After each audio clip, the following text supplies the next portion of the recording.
Hey everybody, it's David Suriani and welcome back to another video. Today we're going to be restoring this cymbal you see in front of you here. This is a Zildjian 22-inch K Custom Ride. This cymbal is really important to me. I'll explain why later in the video, but basically today what you're going to need to do what I'm doing is just a standard buffing kit. Goes on the end of any power tool, any power drill, as you see there. A cymbal polish. I'm using Zildjian's Brilliant Cymbal Polish. And you're going to need some art supplies. As you can see, I did some testing on this A Custom Splash over here.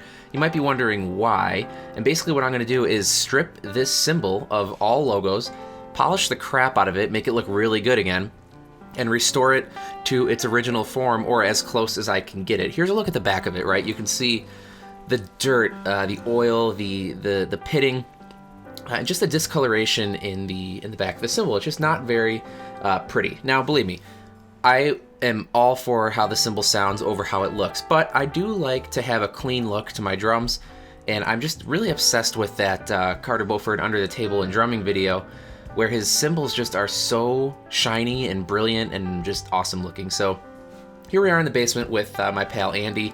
She's gonna hang out with us while we do this whole process, but what I'm doing, I'm working with my sister. She's gonna help me restore the logos onto the cymbal. She's a really talented artist. She's a graphic designer, that's what she does, and she's really good at hand lettering, which is really convenient because I said, yo, can you put these logos back on this cymbal after I strip them off? She said, it can be done. So here we are, basically tracing the custom ride lettering as you see here. And what she's doing is just getting a scale for it to put back on. And she's just also tracing how far the K is from the edge of the cymbal to the bell.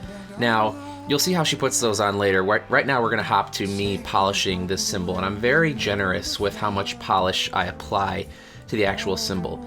You're gonna need to use a lot of trial and error. There's no perfect way to do this. I mean, there's that myth where it's like, don't apply the cymbal polish directly to the cymbal.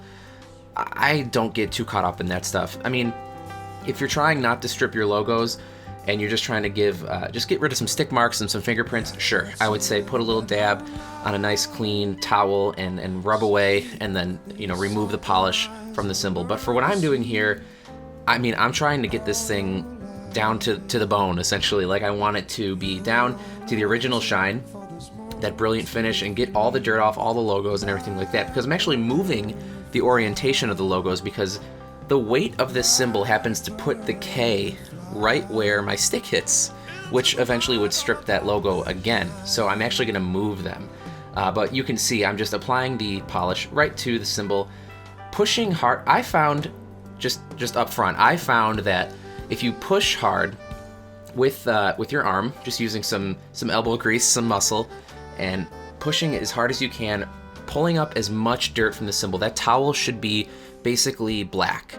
And what we're doing is just pulling up all the dirt and then removing that polish with the buffing kit, the buffer on the end of your drill, really digging it into all the grooves, whether your cymbal is lathed or hammered or whatever it is, and then removing it further with a clean towel and trying to pull up all the polish. You want to try and get all the polish off of the cymbal. Now, I'm by no means an expert at doing this. It was just a shot in the dark, but we had a plan, and we knew what we were gonna do, but it was basically just kind of winging it here.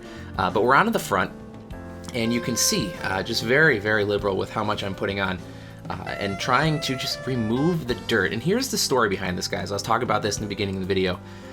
These rides are surprisingly hard to come by. I don't know if I necessarily want to call them rare, but they're kind of a pain to find.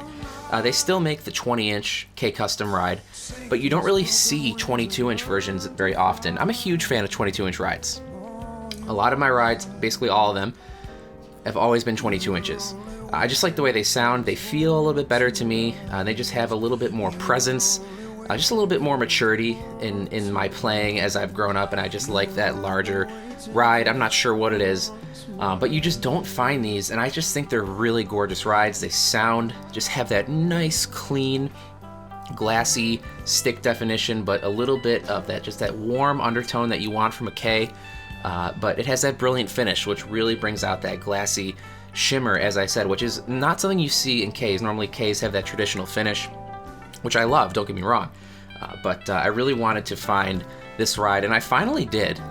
And unfortunately, it was just really, really dirty, and those logos were stripped. I actually polished the top of this before I made this video. I wish I had a picture of it before I had polished it, because it was pretty bad. But you saw the back and how bad that was, and now it's, at the end of the video, you'll see it's kind of gleaming now. But that's why I'm doing this. I'm just trying to restore this as best as I can, and you know what? It's mine. I'm never gonna sell it because I've been looking for this ride forever.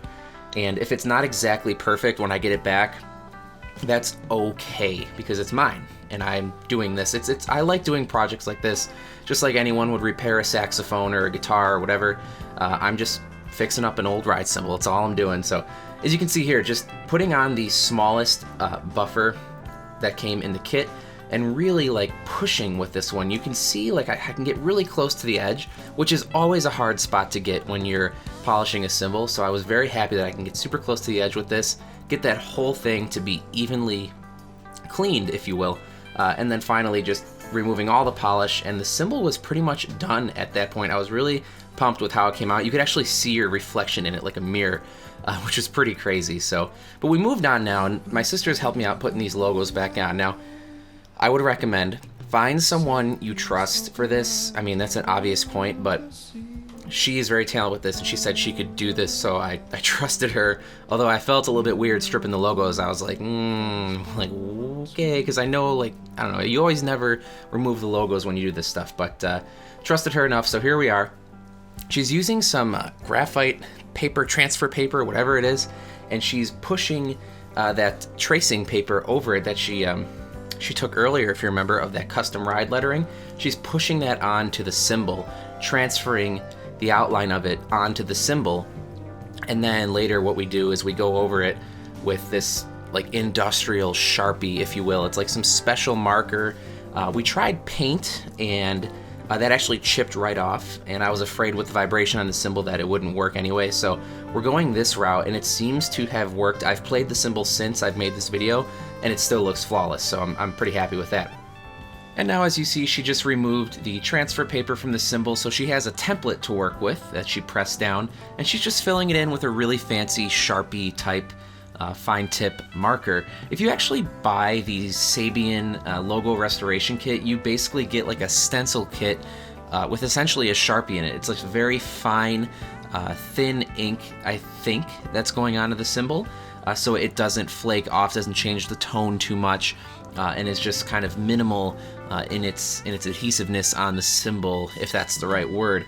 But she's doing a really good job with it. I actually do the Zildjian logo on the back, and she does the K on the front. Now, another option for us would have been actually getting a decal made, but we just weren't sure if that would be too heavy. And once it's applied, we couldn't try again. I could have easily polished any of this off right now and tried again. So we went with this, and we're really thrilled with it. You'll see at the end of the video how it turned out, and I'm super excited about it. So guys, that's pretty much going to do it for this video. Hope you enjoyed, and I hope you see that it's possible to restore a cymbal and even put your own logos back on. I don't see too many of these videos, so I was happy to share it with you, and excited to do the process myself. Feel free to follow me on Instagram, by the way. Just search David Suriani, same name as this YouTube channel. I'm always posting pictures of my drums and just different gigs that I've been playing at lately. Looking forward to making more videos in the future, and I'll see you around. Thank you. Blackbird singing in the dead of night. Take these sunken eyes and learn to see all your life. You were only waiting for this moment to